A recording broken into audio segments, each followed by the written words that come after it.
سامعین و ناظرین، قابل صد احترام بزرگوں، دوستوں و جملہ برادران ملت اسلامیہ، السلام علیکم ورحمۃ اللہ۔ کیسے ہیں آپ؟ پھر میں آپ کے روبرو، آپ کے آمنے سامنے ایک ویڈیو کے ساتھ۔ آج میں ایک کامیاب، اہم اور خاص ویڈیو پیش کرنے والا ہوں۔ آج کا ہمارا عنوان ہے، ٹاپک ہے، اللہ تبارک و تعالیٰ کی رضا حقیقی عید ہے۔ مطلب اللہ تبارک و تعالیٰ کی خوشی حقیقی عید ہے۔ اس لیے آپ سبھی سامعین و ناظرین سے میں گزارش کروں گا کہ ویڈیو کو شروع سے آخر تک ضرور دیکھیے گا۔ میں پیش کرتا ہوں، آپ سماعت کیجیے۔ بلند پایہ بزرگ، بڑے نیک و پرہیزگار، مسلمانوں کے بادشاہ امیر المومنین حضرت سیدنا عمر بن عبدالعزیز رضی اللہ تعالی عنہ کی بیٹیاں عید سے ایک دن قبل آپ کی خدمت میں حاضر ہوئی اور عرض کرنے لگی، ابا جان، کل عید کا دن ہے، ہم کون سے کپڑے پہنیں گے؟ آپ نے فرمایا، یہی کپڑے جو تم نے پہن رکھے ہیں، انہیں دھو کر آج صاف کر لو اور کل عید کے دن پہن لینا۔ بیٹیاں مچل گئیں اور ضد کرنے لگی اور ضد کرتے ہوئے کہا، نہیں، آپ ہمارے لیے نئے کپڑے بنوا دیں۔ حضرت سیدنا عمر بن عبدالعزیز رضی اللہ تعالی عنہ فرماتے ہیں، عید کا دن اللہ تبارک و تعالیٰ کی عبادت و بندگی کرنے اور اس کا شکر ادا کرنے کا دن ہے، نئے کپڑے پہننا ضروری تو نہیں۔ بیٹیوں نے عرض کیا کہ آپ کی بات صحیح و درست ہے، لیکن ہماری سہیلیاں اور دوسری لڑکیاں ہمیں طعنہ دیں گی کہ تم بادشاہ کی بیٹیاں اور امیر المومنین کی لڑکیاں ہو اور اس پرانے کپڑے سے عید منا رہی ہو۔ یہ کہتے ہوئے بیٹیوں کی آنکھوں میں آنسو بھر آئے۔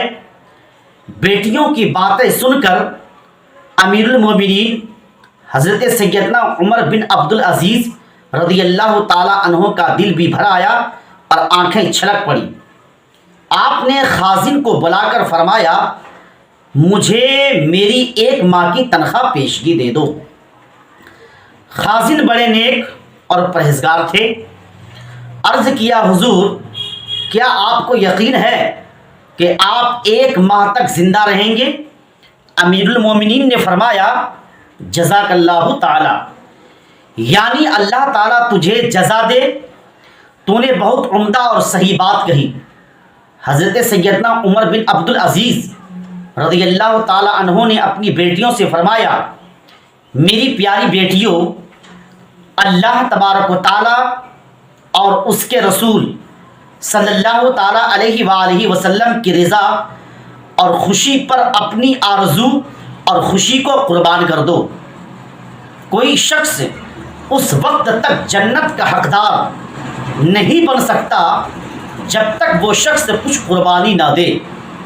اے ایمان والو، جو واقعہ آپ حضرات نے سنا، اس میں ہمارے لیے بے شمار ہدایتوں کے چراغ روشن ہیں، جس سے ہم کو عبرت اور نصیحت بھی ملتی ہے کہ حضرت سیدنا عمر بن عبدالعزیز رضی اللہ تعالی عنہ اور مسلمانوں کے بادشاہ تھے، جو چاہتے خرچ کر سکتے تھے مگر ایسا نہیں کیا، اس لیے کہ ان کے دل میں خوف خدا تھا اور اللہ تبارک و تعالیٰ سے ڈرتے تھے کہ ایک دن ہم کو بھی مرنا ہے اور اللہ تبارک و تعالیٰ کے حضور پیش ہونا ہے۔ ایک ایک روپیے کا حساب دینا ہے، ایک ایک پیسے کا حساب دینا ہے اور ذرے ذرے کا حساب دینا ہے۔ لیکن آج کے مسلمانوں کا حال اس کے برعکس ہے۔ مسجد کا معاملہ ہو یا مدرسے کا یا کوئی امانت ہو، امانت بہرحال امانت ہے۔ شریعت مطہرہ نے جہاں خرچ کرنے کی اجازت دی ہے صرف وہی خرچ کیے جائیں گے، ورنہ حرام و ناجائز ہوگا۔ ایک دن مرنا ہے اور اپنے اللہ تعالیٰ کے حضور پیش ہو کر ذرے ذرے کا اور ہر ایک امانت کا حساب دینا ہے۔